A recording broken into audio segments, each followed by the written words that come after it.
Kutemweriza erikolebwa ku bakazi ebukomansimbi tugenda kukwata abalala. Akulira UBOS ne General Kaihura bakuyegedde President Museveni ekisoro. And obviously ekisoro benefited.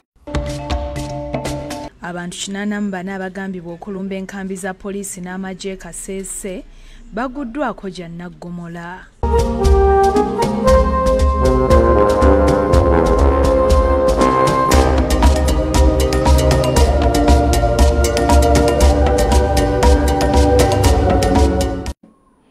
Kale twongera okubaaniriza n'okubebaza okubanga mukalidde katandika gataliko nfuufu. Tutandise ne poliisi etandise omuyiggo ku bazigo abadde Ossi ow'Entaawe Mukono. Ngono ye bagenda Emmanuel n'omusirikale omulala abadde abataayiza nga bava okubba. Abatuuze basabye gavumenti eyongere ebikwekweto ku bantu abalina emmundu abagenda mu maaso okukola ebintu ebikyamu. Emboozi eno katwongere okugikuwa mu bujjuvu. Ntise ebutikidde abatuuze ku kyalo Ntaawe Kisange Mukono Central Division abazigu babiri ali batambulira ku PPK tabaddeko number plate bwe bakubye Ossi w'Entaawe SP bagenda Emmanuel amasasi agamutidde busako ne Police Constable Kingi Jackson ngono yasimatuse ne bamudusa mu ddwaliro ekkulu Mulago ng'embeera mbi kitegeregensidde abazigu bano okuba abasirikale babadde bava kunyagula mukwadi we esangibwa ekiwala era poliisi kwe kutandika okubalinnya akagere bwe batuuse Ntaawe Ossi bagenda n'abakika pikipiki era abazigu balabye ow'emmondo kwe kutandika okubakoma amasasi wetuukidde mu kinini ku saamukago ogw'ekiro ekikesezulwaliro nga Police Constable Kingi addusiddwa mu ddwaliro obalanga omulambo gwa Ossi bagenda ku kyakagala mu kitabo ky'omusaayi mu mwala. Poliisi n'amagye saakuna ebyokwinda abalala bazizeko ekitundu era oluguudo ne luggala okumala essaawa eziwera nnyanga teririkkirizibwa kuyitawo. Babega ba poliisi balabiddwako abatambula mu layini okuzira ebisonkozo by'amasasi agakubiddwa bannaabwe.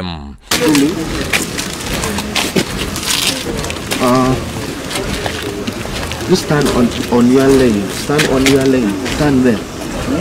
Amukwatuze mu kitundu kino bannyonnyodde engeri abazigu yakubya amasasi era nga basukula abako omusirikale omwo wabula mu kunoonya ennyo kwe kugwanika Ossi nga yattiddwa. Kati wakati bo mu kubeekanga ababbi ne balaba nti ababayigiza ku bayibiriza basirikale ne bakubirawo amasasi. Ababbi bana abatambulira ku pikipiki obugenda bunyaga abantu amukubye. Balagende gavumenti okujja emmundu bantu babulijjo kuba zibatidde abantu baabwe. Emmundu mpitirivu nnyo ezitugomya bannamukono. Tulowooza nti kino kyekiseera gavumenti eveeyo oba ab'ebyokwerinda baveeyo okulaba nti banoonyereza okulaba nti emmundu ezo ziva mu bantu. Olwa poliisi yajja omulambo gwa Ossi Mwala ne gusakaba nga gutwala Mulago okwongera okwekebejjibwa. Tuzze mu kitundu ky'Entaawe okulaba embeera nga bweri era oluguudo nga poliisi ekyalusazeeko wabula abatuuze ne bannyonnyola engeri amasasi gigabwatuseemu. Abamu abasinga tubadde ndowooza byamataka kubanga eriya gye tulimu ekyalimu enkayana z'amataka era bwe gavumenti etongoze yabakiise pikipiki ye basoose gakuba musirikale oli yabadde n'emmundu bamubisasi ku nsingo wano. Ossi n'abuuka ku pikipiki yabadde adduka yerwaneko ayingira ekigoma abatemu bamukuba amasasi mu mugongo ne mu mutwe ludda luno olwa kkono. Ossi bagenda bamutidde nga yakamala okukwata akatambi nga ayogerezegana n'abatuuze ku nsonga z'ebyokwerinda. Assistant Superintendent of Police bagenda Emmanuel siri mupya mu poliisi n'akasavinga mu poliisi okumala emyaka 11. Omwogezi wa poliisi mu ggwanga Kituma Lusooke mu lukuŋŋaana lw'amawulire lwatuzze Nagula ayogedde ku ttemu erikoleddwa ku basirikale baabwe. Ne bagenda okugezaako okutaayiza bano ababbi so ne basisinkana n'ababbi bano ababbi ne babakuba amasasi omu n'afuna ebisago oyo Police Constable then ASP bagenda Emmanuel ye amasasi ge bamukubye gamuje mu budde. Ategezza nti bagenda kukola bisoboka okulangula enyigidde mu ttemu lino ayigibwa era akwatibwe.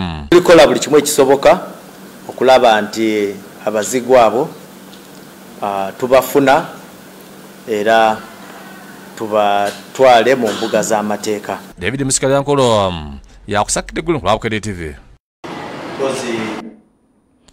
Ate nga tuvuddeyo ab'ebyokwerinda bakutte abantu abalala babiri babayambeko mu kunoonyereza kwe baliko ku ttemu erizze likolebwa ku bakazi mu disitulikiti ey'e Bukomansimbi. Mu kiseera kino abantu abakakwatibwa baweze 7. Omuwendo gw'abantu abakakwatibwa mu kittabakazi mu disitulikiti y'e Bukomansimbi gweyongedde okuva ku 5 okutuuka ku 7. Kino kidiidde poliisi y'e Bukomansimbi ng'eri wamu ne flying squad okukwata abasajja 5 ku Lwokutaano lwa wiiki ewedde. Okwali Moses Kabogere, Saalongo Robert Kimbugwe, Godfrey Mugabi omusawo w'ekinnansi, Julius Agaba, ssaako ne Esmas Mulamuzi ku bigambibwa nti balina akakwate ku kittabakyala ekibadde kikudde ejjembe mu ggombolola y'e Bukango era nga kitegerekese nti bano balonkomye bannaabwe abalala babadde mu mpango gw'okutta abantu. Eyasooka yali ku kisaawe ky'e Bukango eky'emmanga wa Kalitunsi nga bamusibye bati eno waliyo omuti wano waliwo omuti naye wano wansi waliwo omuti ogumera twabadde tuli awo ng'era batugamba wali ku kagga ku kyanaamirira basuddewo era omukazi omulala mu mazzi. Poliisi yasitukiddemu akawungeezi k'eggulo n'ekwatayo ne Sekate ne George Segirinya nga bano bakukunudde mu bifo eby'enjawulo gye babadde beekukumye. Kigambibwa nti bano babadde batta abakazi mu nkola ey'okubasaddaaka n'ekigendererwa eky'okwefunira ku nsimbi ez'amangu. Oluvannyuma bano bakulembedde mu poliisi ne bagitwala abagambibwa okuba nga gye battiramu ku bagenzi okwali Aisha Namirembe, Maureen Nakintu, Munyarwanda Magufuli era ng'eno poliisi ezuddeyo akawanga amagumba amalala agambibwa okuba nti gabafu. Embugo kw'ossa engoye omusawo w'ekinnansi Godfrey Mugabi z'abadde ayambala ng'agenda okukola omulimu ogw'okusaddaaka. Bano bonna okukwatibwa kyava kuttibwa kwa Digia Narugira ng'ono omulambo gwe gwasalibwako ebitundu ebimu n'oluvannyuma ne gusulibwa mu kidiba ky'amazzi ekiyitibwa Kyanaamirira. Omwogezi wa poliisi mu bbendobendo lya Masekatwa Kasiri akasizza okukwatibwa kwa bano ng'ategeeza nga bakyali ku muyigo gw'abalala bagambibwa okuba mu kabondo kano abazze nga bakola ne bano abakwatiddwa. Tuwezezza abantu omuwendo gw'abantu 7 nga bano bateberezebwa bwe batyo okwenyigira mu ttemu eririmu okusaddaaka. Gulupu eno ekyali nnene era bano be tulina be babeera balonkoma bannaabwe kusuubira nti essaawa yonna tugenda kukwata abalala. Mu ngeri Mukasi yalabudde abantu okukomya ebikolwa eby'okweraguza okutuuka okutta abantu nga balowooza nti mwe bagenda okujja eby'obugagga. Bakimanye nti okufuna ssente bakola bukozi so si kusaddaaka nga bwe basuula. Bino ebibeereddewo nga bakyaliwo abatuuze abaabuzibwako abantu baabwe nga ne gye buli eno tebamanyiddwako mayitire. Fiona Nanyomo yakusakidde eggulu eno ku Bukedde TV. Ate ssentebe w'ekibiina kya NRM mu ggwanga ng'ono ye yakwatidde ekibiina kino bbendera ku ntebe ey'obukulembeze bw'eggwanga ayingidde ebitundu ebya Kigezi okunoonya akalulu. Eyali ssaabaduumizi wa poliisi General Kale Kayihura wamu n'akulira UBOS Dr. Chris Mukiza bamweyunzeeko okumunoonyeza akalulu.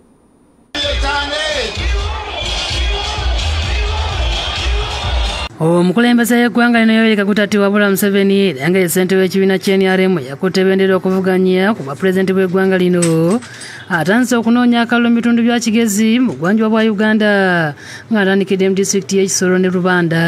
Mu disitulikiti y'Ekisoro olukuŋŋaana alikubye ku kisaawe kya Saza Playground era ng'akulira ekitongole ekivunaanyizibwa ku bibalo ekya UBOS. Chris Mukiza bw'abadde akuyegera Museveni akalulu mu Kisoro ategeezezza nti enguudo ezimbiddwa mu nsozi zaazimbibwa ku mulembe gwa Museveni nga tebayinza kumala gamuvaamu bwe batyo.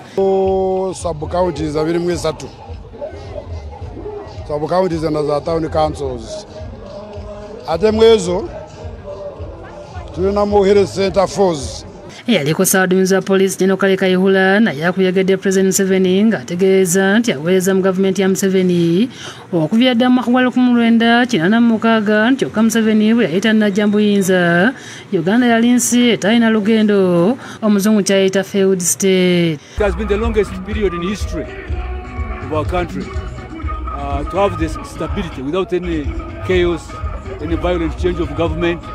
Museveni bajja kumuwa akaru kumuyira akaru 100% abeno bagamba ijana ku ijana. President Museveni mukwogera kubategeeza nti Kisolo alinaanye ensi ejjuddemu obutabanguko era ababondabonda beeyonera nnyo Uganda naddala nga bava DR Congo nga kino kiraga nti obutebenkevu mwe buli mu ggwanga. Mmanyi omugaso gw'obusinge abapa muhikane n'ensi etene businge. Disitulikiti ya Kisolo yafuna amazzi amayonjo so nga n'enguudo zisobodde okuzimbibwa ng'olwakabaale Kisolo okutuuka e Bunagana kati agenda kuzimba oluva e Kabaale Bunyonyi okutuuka Tumuko n'endala. Ati n'ebyamaizi byona tinyine buli bukoza byona wonka byona biri ahantunguka y'emisingi y'ebyentaasya. Pulezidenti ategeeza n'ebyempuliziganya byatereera ng'ensonga lwaki kumpi buli mufumbira ayina essimu. Eby'essimu byose tulabirangize. Amasomero ga primary aga gavumenti agazimbye nga gali 14 so nga aga secondary galiyo 18 kati kisanja ekijja emiruka 71 egitali mu masomero ga primary agenda kuzimbibwayo. Kisolo rural and municipality together mwina amasomero 180 amasomero 18 secondary schools za government. Olw'okuba Kisolo ntebenkevu enkulaakulana esobodde okubatuukako nti era kino kyali tekisoboka mu myaka egy'enkaaga nga teyayagala beegobeko obwavu kubanga tewakyali mbeera ya bunkenke e Baganda. So therefore I ask you to support the NRM. Nenda basaba kugira mushigikire NRM ijana ku ijana as you have done in the past. Uko mumazigiye mubikora. So that we continue and consolidate. Mungeri ya President anoonyeza akalulu mu disitulikiti y'e Rubanda ng'eno akunyiza abakulira emirimu mu bendobendo lya Kigezi ku ngeri y'amasomero gye gagabanyizibwamu mu miruka egy'enjawulo. Nabwekyo mwegendesereze muleke kuta amasomero mengi omuruka gumwe agandi emiruka endijo etakatungire. Rubanda erina emiruka 25 egitali mu ssomero lya gavumenti erya primary lyonna kwegya emiruka 7. Disitulikiti gy'erina kyokka nga disitulikiti yonna erimu amasomero ga primary aga gavumenti 10. Pulezidenti asuubiza nga bw'agenda okukolera abantu b'e Rubanda ekkolero oluvannyuma lw'okumutegeeza nga bwe balina yiika z'ettaka ezoba 50 ezitaliiko kintu. Yiika 150 aho naawo ziri nkayi uzine nomusase ikazere omugurusi w'ekikofiira oye mwaza kushema omugurusi wanyu. Musasizi nga ssente we NRM e Rubanda atereereza ebikoleddwa President Museveni ne gavumenti ya NRM okutwaliza wamu. This district has electricity connection. From here up to Kisoro is connected to electricity. This district has recently got a district community hospital. Ssabakunzi w'ekibiina kya NRM Dr. Rose Nansoboga Sseninde ategeeza nga President Museveni bw'akoledde nnyo abantu b'e Kigezi nga ensonga lwaki balina okumuwa akalulu. President Museveni ye president ayolesezza obumanyi obwagazi eri abantu be ate nga yayina ekifaananyi ekituufu ekisobola okusitula bannayuganda. N'olwekyo mbasaba bavubuka temubuzaabuzibwa tumulonde ng'ennaku z'omwezi 15 January ffenna 2026 ffenna tulonde Yoweri Kaguta Museveni. Alambuludde ku nkuŋŋaana President Museveni zazza kuba okuva yatandika okunoonya akalulu. Yonna president gy'atambudde kubanga bamwaniriza n'essanyu eringi. We twogerera kati tuli ku kugulu kwaffe okwokusatu. President ng'avudde Mambuka avudde mu East kati ali wano mu Mwankole oba mu Western Region. Twagala okumwebaza kubanga atandikidde ekisoro abantu bamwaniriza era nga tukkiriza nti bajja kwongera okumwaniriza. Amyuka ssente we NRM mu bitundu by'obugwanjuba bw'eggwanga ategeeza nga bagenda okulwana okulaba nga President Museveni awangulira waggulu. olina Kisoro abantu bayizire kimu kandi bajja kwongera ati tuli Lubanda saa zino abantu bayijwire nyenja tuli Lukiga na Kabale naho bajja kuyijura abo kamobola zisokozere nyingi kandi nkusaba inywena abali mwesa ni Uganda nambi tukakwija mujje mutangira omwana w'omuka chairman waitu wapate ali mwana We have every reason to celebrate his leadership and we have every reason to give him all our votes. People who had never traveled previously on this road up to Kisoro, they cannot say that there are no gains. I'm telling you, people can connect now. You have seen trailers ferrying things to the border. The parish development model, where people now in Kigezi alone, we have received over 70 billion Uganda shilling. Robin Nantale, Shamshad Nalujia, Yaida Nakazi, byokusakidde eggulu lino ku Rwabukede TV. Kale ate abantu 84 abakwatibwa mu bulumbaganyi obwakolebwa mu nkambi z'amagye ne poliisi mu bitundu ebya Rwenzori basimbiddwa mu maaso g'akulira abalamuzi ba kkooti ento e Kasese ne baggulwako emisango egy'enjawulo egya Naggomola. Basindikiddwa ku alimanda ekibuko okutuusa ng'ennaku z'omwezi 23 omwezi ogujja. Ebyokwerinda binywezeddwa ku kkooti e Kasese ng'abantu 84 abakwatibwa ku bulumbaganyi obwakolebwa ku nkambi za poliisi n'amagye mu bitundu by'e Rwenzori baleetebwa mu kkooti. Bano basimbidwa mu maaso g'akulira abalamuzi ba kkooti enti Kasese Mufti Tundina George ne babagulako emisango okuli ogw'obutujju okulya mu nsolukwe obutemu okugezaako okutta okubbisa amaanyi n'okuwagira ebikola eby'obutujju. Treason, contrary section 223, subsection 1, paragraph A, C and D. Obulumbaganyi buno bwakolebwa nga lumu omwezi guno. Oludda olwo lutegeezezza nti emisango gino gyonna giva ku bulumbaganyi obwakolebwa ku nkambi za poliisi n'amagye e Kasese, Fort Portal, Bundibugyo, Kabalole ne Bunyangabo nga babulimu batuuka n'okulumya ebyokwerinda n'okwokya enkambi za poliisi. Behavior and the actions of terror.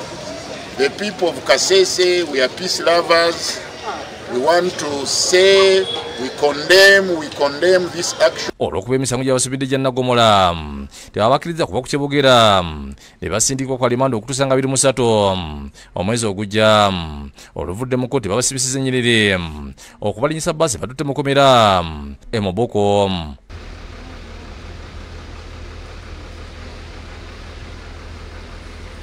Gilbert Muhangoze yakusakidde eggulu ku Rwabukede TV.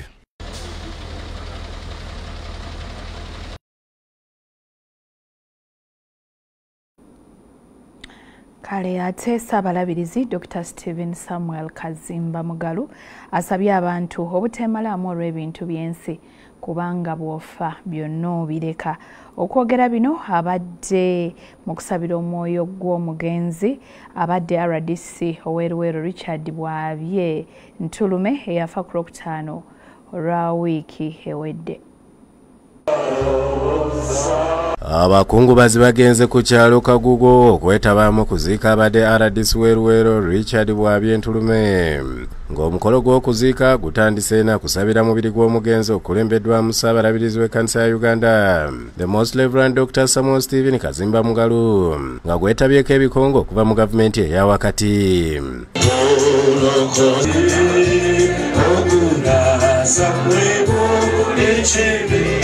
Ssaabalabirizi Kazimba wabudde abantu obutayimalaamu na bintu byansi byonna nga tewali kye bajja kugenda nakyo okuggyako okudda eri Katonda.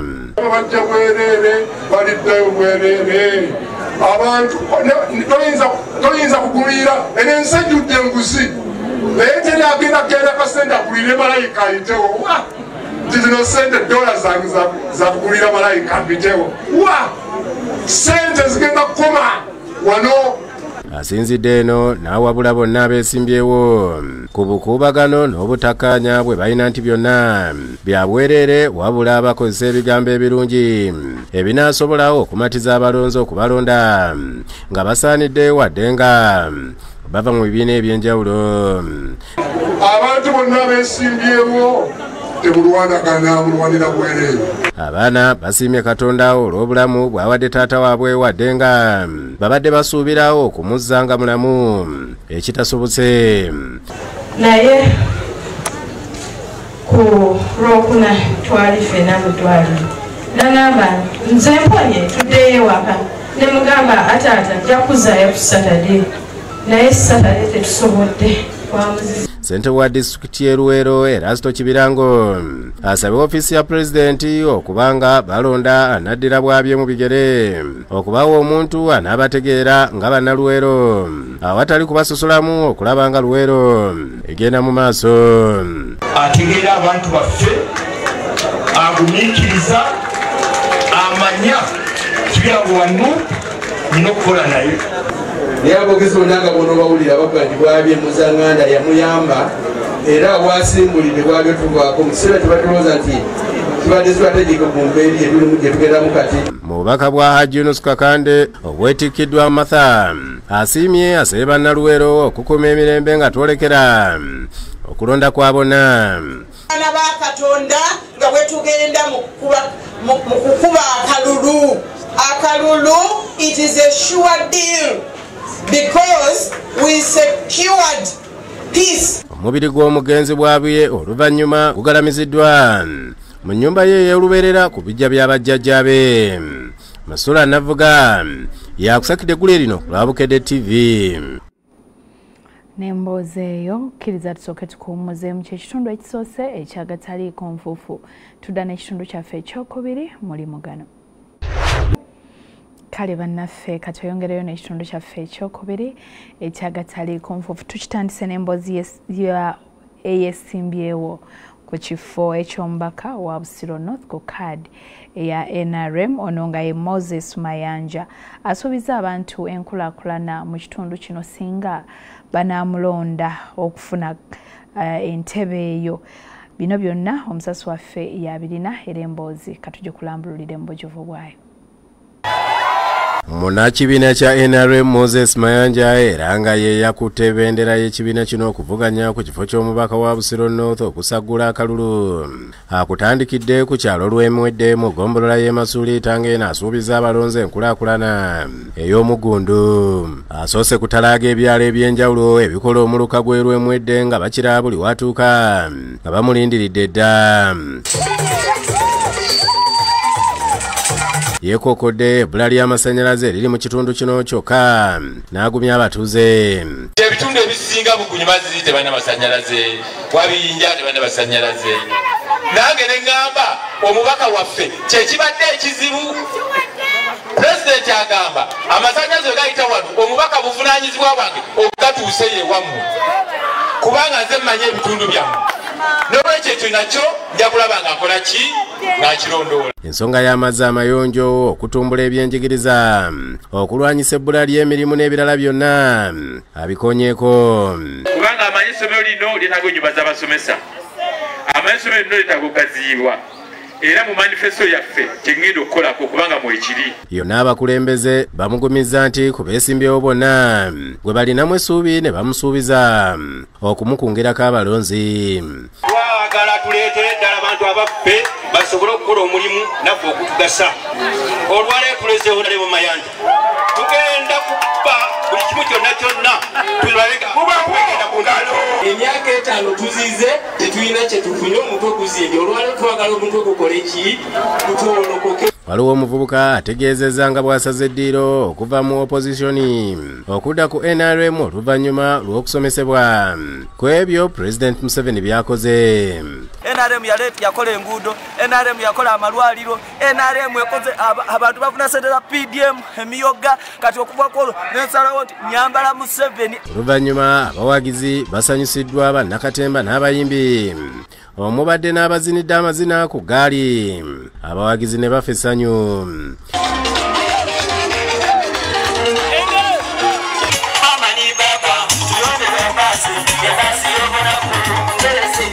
Mayanja ababuulidde ebimu ku byakoledde ekitundu kino nga bino abalonzi kwe balina okwesigama okumuyira obululu. 2007 natandika essomero ery'osamusajja kabaka naliggulawo ne Profesa Gilbert mu Kenya. 2010 natandika business microfinance. kitegeeza nze obukulembeze nga mmaze okulaba ebituluma n'ebiki bye twetaaga nolwekyo ojala mupa omukisa mupa akalulu abantu babubuyo. Ku Lwokusatu Mayanja akalulu wakukanoonyezaamu Kachiri Town Council. Busiro North Constituency ekolebwa amagombolola 3 okuli Masulita, Kachiri ne Namayumba ne Town Council 3 nga byonna bikolebwa ebyalo 145 ng'eweza abalonzi abasoba 8,813. Kizawire yakusakidde eggule lino Babukedde TV. Ate nga tuvudde byo ebyokwerinda binyezeddwa ng'akuli ekibiina kya NUP Robert Kyagulanyi Ssentamu agenda e Kawempe okusagula akalulu akanamutuusa ku ntebe ey'obukulembeze bw'eggwanga. Kyokka poliisi yezoobye n'abawagizi be okubakkakkanya ng'era gye bigweredde nga babakubye omuti ya gansi. Bana kibiina ky'NUP bakedde ku kitebe kyabwe Makerere Kavulo okwerekera kwakulira ekibiina kino era yakikwatidde benne Robert Kyagulanyi Ssentamu kuba pulezidenti bw'abadde agenda okunoonya akalulu e Kawempe South ne North obwedda buli muwagizi atuuka ng'ayingira munda mu kitebe wakati mu kuwaga. Poliisi n'amagye bayiiriddwa mu bungi okutangira ebikula eby'effujjo.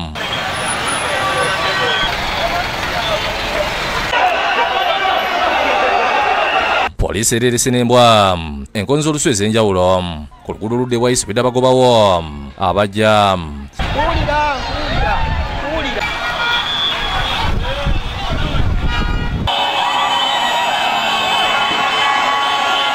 ku ssaawa 6 Kyagulanyi atuuse ku kitebe wakati mu kusaakanya. Aso sinayogerako nabo mwabategereze nga wadde aviruzira okulaba ku basebe okuli Wayusa Mufumbiro Eduse Bofo amanyiddwa nga eri mutwe n'abalala. Tusoose Luzira nga tugenze kulaba Alex Wayusa Mufumbiro era tuvuddeyo.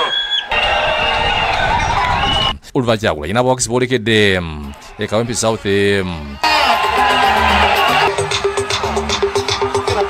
mu kugenda poliisi n'amagye bakobaganya n'abadde wabweru nga bazingidde mu n'omukadde nga bamukubye ekintu ku mutwe. Ab'NUP bamusitudde era akabuzi kataba musulira wa poliisi okuteera mutadde mu mmotoka y'amagye emututte mu ddwaliro. Waliwo n'owa poliisi akubiddwa ekintu ku mutwe nga bamututte ataawa. Kyagulanyi yeeyongeddeyo ng'ayise bw'ayise ng'obwedda ab'ebyokwerinda bagenda bavaako emabega.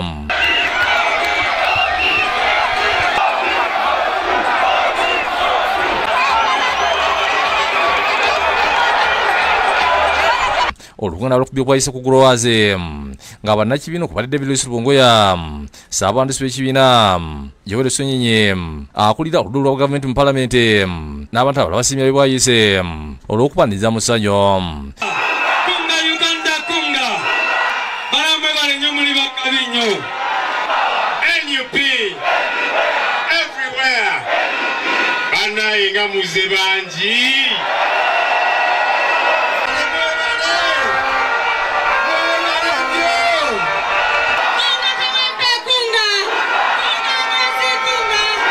Kyagulanyi mu kwogera kwa Ssebanya Kawempe okumesigibwa mu wakalulu ndi bw'awangulwa okukyusa embeera yamulwalira ayongeza omusaala gw'abasawo. Mu Uganda empya omukulembeze tagenda kubeera boosi, agenda kubeera muweereza wammwe.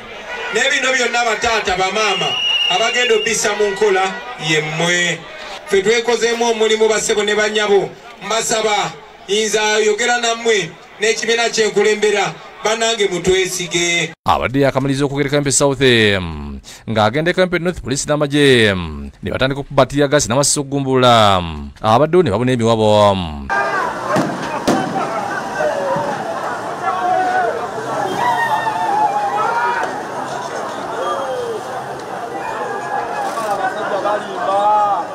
Waliwo n'abakwadde mu kavugano kano n'okubakuba kibooko. Oluganda ne Kawempe North Kyagulanyi lukubye Kanyanya. Kyagulanyi basabye okubeera obumu babeera baagala okutuuka ku kye baagala. Kunda cyane mwebale mwebale munonga abana ba Kawempe mwebale kwoleka urukundo. Omuwagizi wa poliisi mu ggwanga Kituma Lusoke ayogedde ku bibaddewo e Kawempe. We registered a number of injuries and the vandalism of security infrastructure, which includes vehicles by a number of their supporters. Security personnel responded using public order measures to control the rowdy crowds. David Tamale yakusakidde guno ku Lwabukede TV.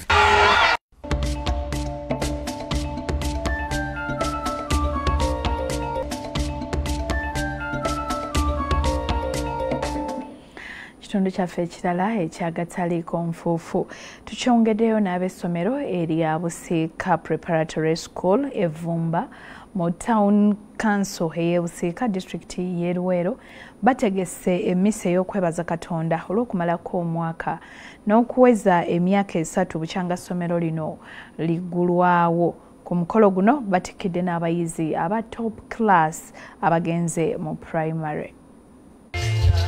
Ku ssomero lya Busiika Preparatory School Evumba mu Town Council y'e Busiika mu District y'e Luweero embeera ebadde ya kwebaza Katonda okumalako olusomo olwokusatu nga n'abayizi ba Keggi emanyiddwa nga top class abasoma 20 batikiddwa okugenda mu primary. Omukolo gutandise na mmisa ekulembeddwa mu Reverend Father Dennis Kibalama okuva ekisubi agwetebeeka abatandisi b'essomero lino abakulembeze ku mitendera egy'enjawulo abakulembeddwa mu Meeya w'e Busiika Richard Nyombi abasomesa abakulembeddwa mukulu waalyo Edith Banji n'abalala ng'omugenyi w'enjawulo atikiridde abayizi abadde Paul Sserunjo gy'akiikiridde Oweekitiibwa Moses Ssenyonjo Kiyimba omumyuka asooka wa Ssekiboobo. Father Kibalama atenderezza omutindo gw'essomero lino n'asibira abazadde entanda okukuuma abaana mu luwummula. Olwo lwe bajjamu tulweyambise bulungi okukola ebyokula mu mpisa kati bano abaana bato bano bali banoonya ki mu nkuŋŋaana z'ebyobufuzi. Abayizi n'abaddukanya essomero mu mmisa ne batonya ebirabo eby'ensimbi ssaako n'ebikalu. Bo abayizi ba Keggi 3 basimbudde mu kabuga k'e Busiika wakati mu luseregende lwa mmotoka ekika kya Benzi okujja ku ssomero wakati mu kuyisa ebivvulu nga ku ssomero baaneezeddwa mu ssanyu ne bayita ku kiwempe ekimyufu nga bakulembeddwa omusomesa waabwe Hamida Namatovu.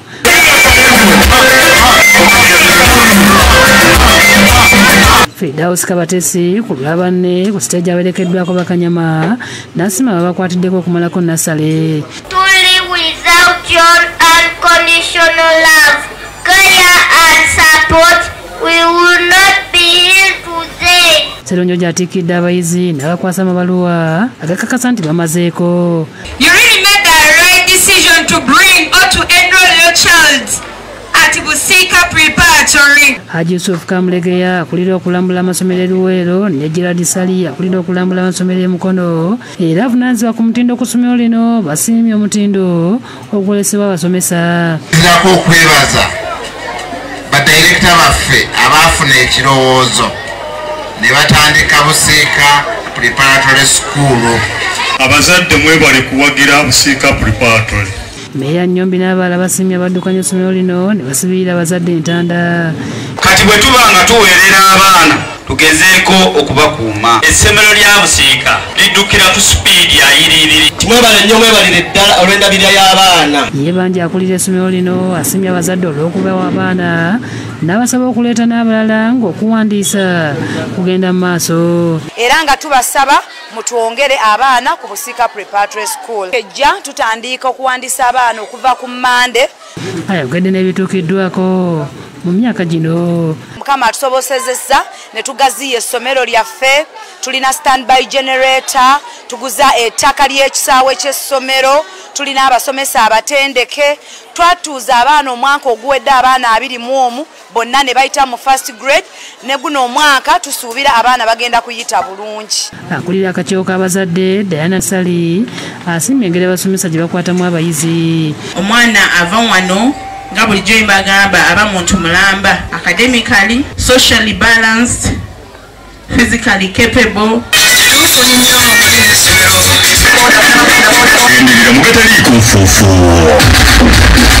Abayizi basaze keeki ng'omukolo gugaddwawo n'okuteetebula amazina amaganda. Maria Nantumbwe yakusakidde eggulu eno ku Lwabukede TV.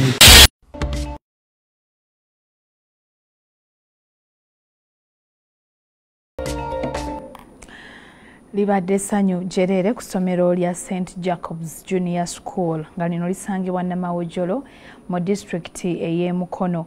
Bano badde batikkira abayizi aba top class okugenda mu kibiina ekisooka. Ku ssomero lya St Jacob's Junior School lisangibwa Namawojolo mu disitulikiti y'e Mukono, omukolo gw'okutikkira abayizi avudde mu top class okugenda mu primary gutandise n'okukumba nga bakulembeddwa mu bandi nga beetoolodde ebitundu ebirinaanyeewo okutuuka ku ssomero. Oluvannyuma abayizi okuva mu bibiina eby'enjawulo boolesezza ebitone nga baleeta amazina n'okuzannya emizannyo.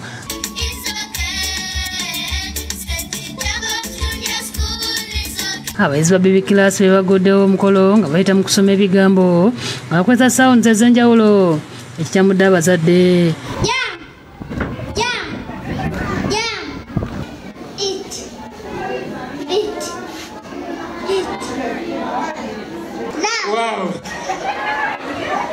Oluvannyuma abayizi okuva mu bibiina ebya waggulu bazinya amazina nga basinziira mu buwangwa obw'enjawulo.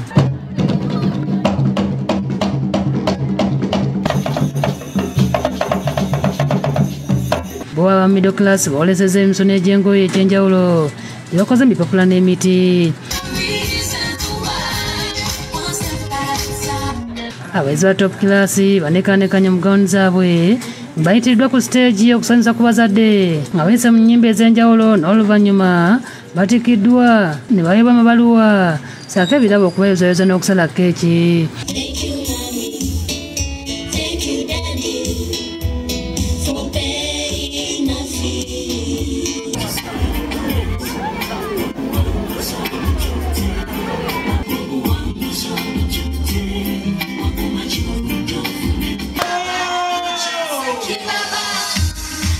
Omukulu w'essomero lino Susan Nyamwenge alambuzza Bukedde TV ebimu ku bintu ebirungi ebiri ku ssomero lino.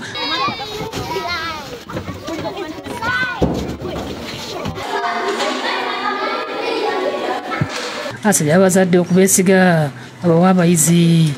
Era munaye abazadde abali eyo mutuwe ku baana wano munaye tulinayo ebintu by'enjawulo ebyokuzanyisa webiri. Tulina care. By the way, we have special care. Ate tulina abasomesa abatendeke.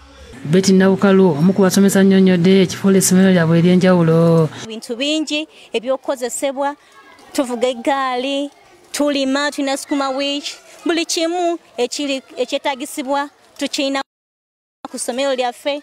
Abazadde basimye abasomesa olw'omulimu gwe bakola mu bayizi. Bungi liyimidde ku musingi ogw'eddiini basomesa eby'empisa eby'emizannyo nga nammwe we mulabye olunaku olwaleero. Bakolaganika nabo abantu bano osobola okwogera nabo abantu bano bateesa. Lugendo Crispo yakusakidde eggulu eno ku lwa Bukedde TV.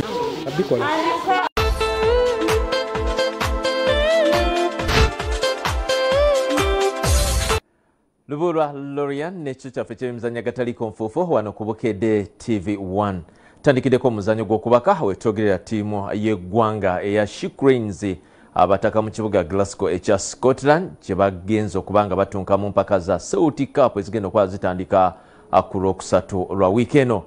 Kapiteeni wa ttiimu Rachel Nanyonga asuubira okubeegattako essaawa yonna.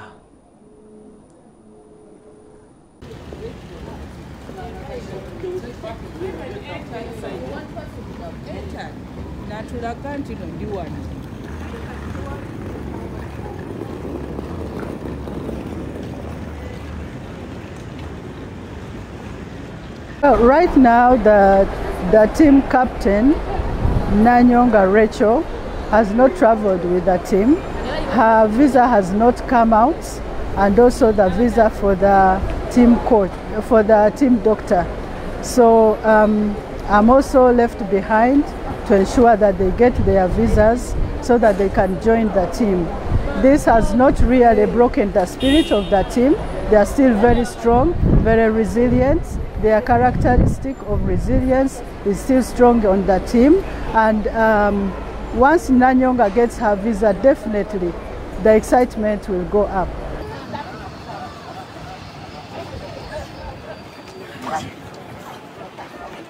The coldness.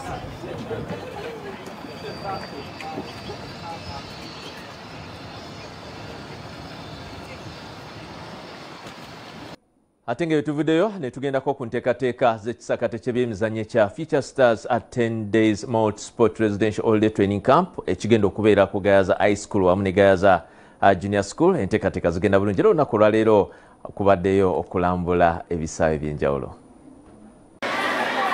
Nga buli lukya twongera okusembera ekisakate ky'emizannyo ekya Future Stars 10 Day Multi-Sports Residential Holiday Training Camp ekigenda okubaawo omwezi ogujja okuva nga 7 okutuuka 17 ng'enteekateeka ez'enjawulo zikyagenda mu maaso. Abategesi balambudde ebisaawe eby'enjawulo awagenda okuzannyibwa emizannyo egy'enjawulo ku ssomero lya Gayaza Junior School ne Gayaza High School. Bano babadde bakulembeddwamu abakulira ebyemizannyo mu masomero gombi okuli Paul Nadide atwala ebyemizannyo ku Gayaza High School ne Daniel Kasawuli ng'ono yavunaanyizibwa ku byemizannyo ku Gayaza Junior School. Ebisaawe birambuddwa kubaddeko ekya table tennis, lawn tennis, swimming pool ekyokubaka wamu n'omupiira ogw'ebigere.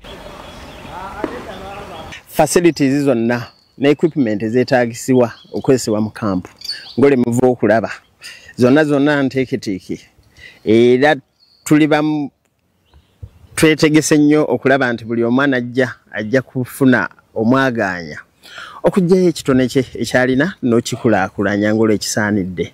Tukusaba otwesigisa omwana wo